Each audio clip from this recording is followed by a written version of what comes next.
Hello everyone. आज का topic है द्वितीय विश्व युद्ध कब हुआ। द्वितीय विश्व युद्ध 1939 से 1945 तक चलने वाला विश्व स्तरीय युद्ध था। लगभग 70 देशों की थल जल वायु सेनाएं इस युद्ध में सम्मिलित थी। इस युद्ध में विश्व दो भागों में बटा हुआ था। मित्र राष्ट्र और धुरी राष्ट्र। इस युद्ध के दौरान पूर्ण युद्ध का मनोभाव प्रचलन में आया, क्योंकि इस युद्ध में लिप्त सारी महाशक्तियों ने अपनी आर्थिक, औद्योगिक तथा वैज्ञानिक क्षमता इस युद्ध में झोंक दी थी। इस युद्ध में विभिन्न राष्ट्रों के लगभग 10 करोड़ सैनिकों ने हिस्सा लिया तथा यह मानव इतिहास का सबसे ज़्यादा घातक युद्ध साबित हुआ। इस महायुद्ध में 5 से 7 करोड़ व्यक्तियों की जानें गई, क्योंकि इसके महत्वपूर्ण घटनाक्रम में असैनिक नागरिकों का नरसंहार, जिसमें हॉलोकॉस्ट भी शामिल है, तथा परमाणु हथियारों का एकमात्र इस्तेमाल शामिल है, जिसकी वजह से युद्ध के अंत में मित्र राष्ट्रों की जीत हुई। इसी कारण यह मानव इतिहास का सबसे भयंकर युद्ध था। हालांकि जापान चीन से सन 1937 ईस्वी से युद्ध की अवस्था में था, किंतु अमूमन दूसरे विश्व युद्ध की शुरुआत 1 सितंबर 1939 में जानी जाती है, जब जर्मनी ने पोलैंड पर हमला बोला, और उसके बाद जब फ्रांस ने जर्मनी पर युद्ध की घोषणा कर दी तथा इंग्लैंड और अन्य राष्ट्रमंडल देशों ने भी इसका अनुमोदन किया। जर्मनी ने 1939 में यूरोप में एक बड़ा साम्राज्य बनाने के उद्देश्य से पोलैंड पर हमला बोल दिया। 1939 के अंत से 1941 की शुरुआत तक अभियान तथा संधि की एक श्रृंखला में जर्मनी ने महाद्वीपीय यूरोप का बड़ा भाग या तो अपने अधीन कर लिया था या उसे जीत लिया था। नाज़ी सोवियत समझौते के तहत सोवियत रूस अपने 6 पड़ोसी मुल्कों, जिसमें पोलैंड भी शामिल था, पर काबिज हो गया। फ्रांस की हार के बाद यूनाइटेड किंगडम और अन्य राष्ट्रमंडल देश की धुरी राष्ट्रों से संघर्ष कर रहे थे, जिसमें उत्तरी अफ्रीका की लड़ाइयाँ तथा लंबी चली अटलांटिक की लड़ाई शामिल थे। जून 1941 में यूरोपीय धुरी राष्ट्रों ने सोवियत संघ पर हमला बोल दिया और इसने मानव इतिहास में ज़मीनी युद्ध के सबसे बड़े रणक्षेत्र को जन्म दिया।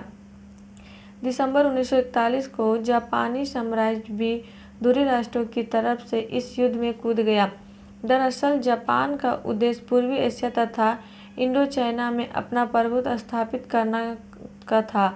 उसने प्रशांत महासागर में यूरोपीय देशों के आधिपत्य वाले क्षेत्रों तथा संयुक्त राज्य अमेरिका के पर्ल हार्बर पर हमला बोल दिया और जल्द ही पश्चिमी प्रशांत पर कब्जा बना लिया। सन 1942 में आगे बढ़ती धुरी सेना पर लगाम तब लगी। पहले तो जापान सिलसिलेवार कई नौसैनिकों झड़पें हारा।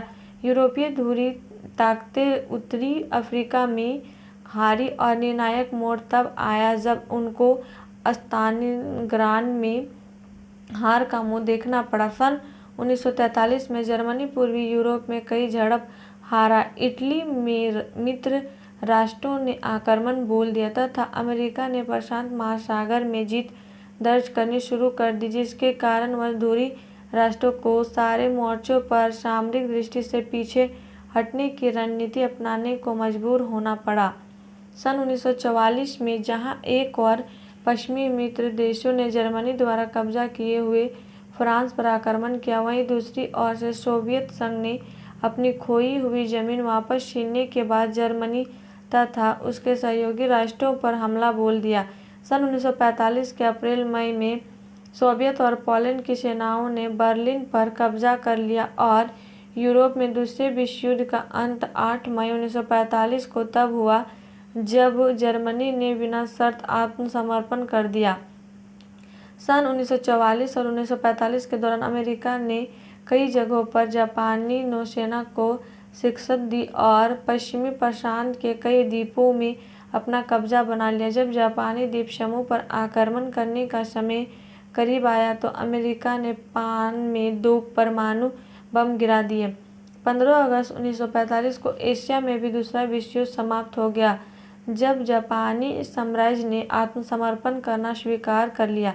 यूरोप प्रथम विश्व युद्ध में केंद्रीय शक्तियों ऑस्ट्रिया हंगरी, जर्मनी, बुल्गारिया और ऑटोमन साम्राज्य सहित की हार के साथ और रूस में 1917 में बोल्शेविक द्वारा सत्ता की जब्ती सोवियत संघ का जन्म ने यूरोपीय राजनीतिक मानचित्र को मौलिक रूप से बदल दिया था। इस बीच फ्रांस, बेल्जियम, इटली, ग्रीस और रोमानिया जैसे विश्व युद्ध के विजयी मित्र राष्ट्रों ने कई नए क्षेत्र प्राप्त कर लिए और ऑस्ट्रिया हंगरी और ऑटोमन और रूसी साम्राज्यों के पतन से कई नए राष्ट्र राज्य बनकर बाहर आए।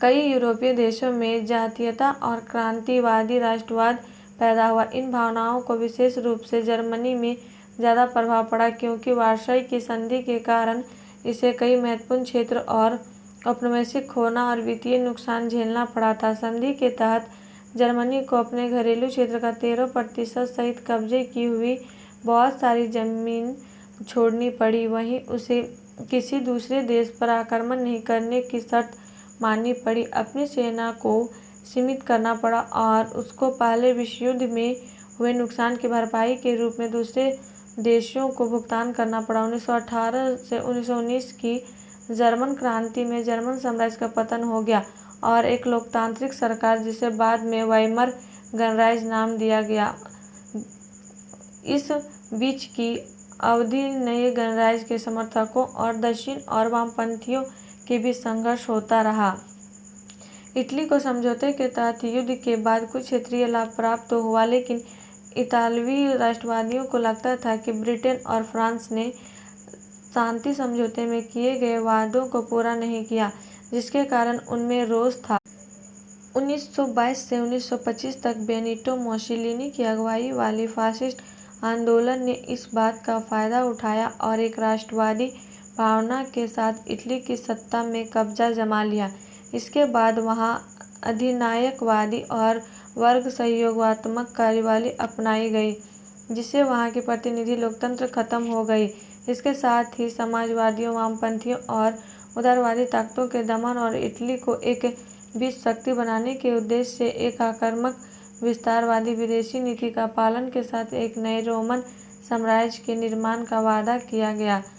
एडोल्फ हिटलर डा 1923 में जर्मन सरकार को उखाड़ने के असफल प्रयास के बाद अंततः 1933 में जर्मनी का कुलाधिपति बन गया।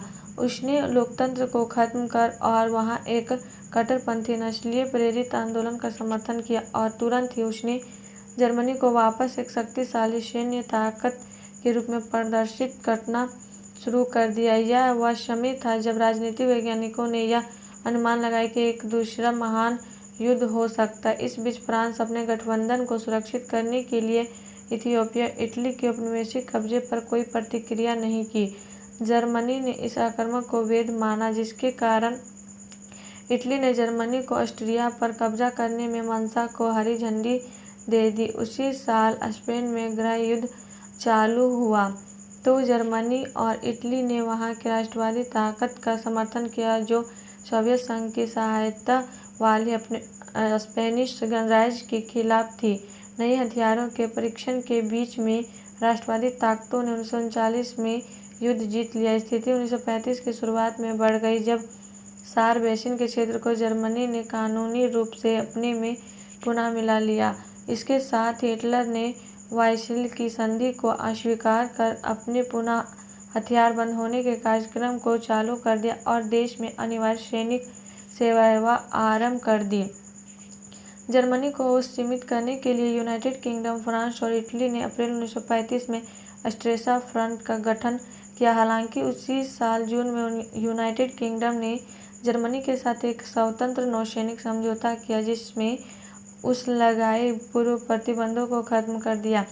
पूर्वी यूरोप के विशाल क्षेत्रों पर कब्जा करने के जर्मनी के लक्ष्यों को भांप सोवियत संघ ने फ्रांस के साथ एक आपसी सहयोग संधि की। हालांकि प्रभावी होने से पहले फ्रांस सोवियत समझौते को राष्ट्रसंघ की नौकरशाही से गुजरना आवश्यक था, जिससे इसकी उपयोगिता खत्म हो जाती। संयुक्त राज्य अमेरिका यूरोप और एशिया में हो रही घटनाओं से अपने दूर करने हेतु उसी साल अगस्त में एक तटस्थता अधिनियम पारित किया। 1936 में जब हिटलर ने रायनलैंड को दोबारा अपनी सेना का गढ़ बनाने की कोशिश की तो उस पर ज़्यादा आपत्तियां नहीं उठाई गई। अक्टूबर 1936 में जर्मनी और इटली ने रोम बर्लिन धुरी का गठन किया। एक महीने बाद जर्मनी और जापान ने साम्यवाद विरोधी करार पर हस्ताक्षर किए, जो चीन और सोवियत संघ के खिलाफ मिलकर काम करने के लिए था, जिसमें इटली अगले वर्ष में शामिल हो गया। एशिया: चीन में क्योमिंतांग के एमटी पार्टी ने क्षेत्रीय जमींदारों के खिलाफ एकीकरण अभियान शुरू किया और 1920 के दशक के मध्य तक एकीकृत चीन का गठन किया, लेकिन जल्द या इसके पूर्व चीनी कम्युनिस्ट पार्टी सहयोगियों और नए क्षेत्रीय सरदारों बीच गृह युद्ध में उलझ गया। 1931 में जापान अपनी सैन्यवादी साम्राज्य को तेजी से बढ़ा रहा था। वहाँ की सरकार पूरे एशिया में अधिकार जमाने के सपने देखने लगी और इसकी शुरुआत मुक्केदेन की घटना से हुई, जिसमें जापान ने मंचूरिया पर आक्रमण कर वहाँ मंचूकाओं की कठपुतली सरकार स्थापित कर दी। जापान का विरोध करने के लिए अक्षम चीन ने राष्ट्र संघ से मदद के लिए अपील की। मंचूरिया में घुसपैठ के लिए निंदा किए जाने के बाद जापान ने राष्ट्र संघ से अपना नाम वापस ले लिया। दोनों देशों ने फिर से शंघाई, रेहे और हेबे में कई लड़ाई लड़ी, जब तक कि 1933 में एक समझौते पर हस्ताक्षर नहीं किए गए। उसके बाद चीनी स्वयंसेवी दल ने मंचूरिया शहर और सुयुआन में जापानी आक्रमण का प्रतिरोध जारी रखा। 1936 की सियान घटना के बाद क्योमिंतांग पार्टी और कम्युनिस्ट बलों ने युद्ध विराम पर सहमति जताकर जापान के विरोध के लिए एक संयुक्त मोर्चा का निर्माण किया। दूसरा विश्व युद्ध और भारत: दूसरे विश्व युद्ध के समय भारत पर अंग्रेजों का कब्जा था, इसलिए आधिकारिक रूप से भारत ने भी नाजी जर्मनी के विरुद्ध 1939 में युद्ध की घोषणा कर दी। ब्रिटिश राज गुलाम भारत ने 20 लाख से अधिक सैनिक युद्ध के लिए भेजा, जिन्होंने ब्रिटिश नियंत्रण के अधीन धुरी शक्तियों के विरुद्ध युद्ध लड़ा। इसके अलावा सभी देशी रियासतों ने युद्ध के लिए बड़ी मात्रा में अंग्रेजों को धनराशि प्रदान की। और आप लोग को वीडियो अच्छी लगी तो please like and subscribe my YouTube channel and share जरूर करें।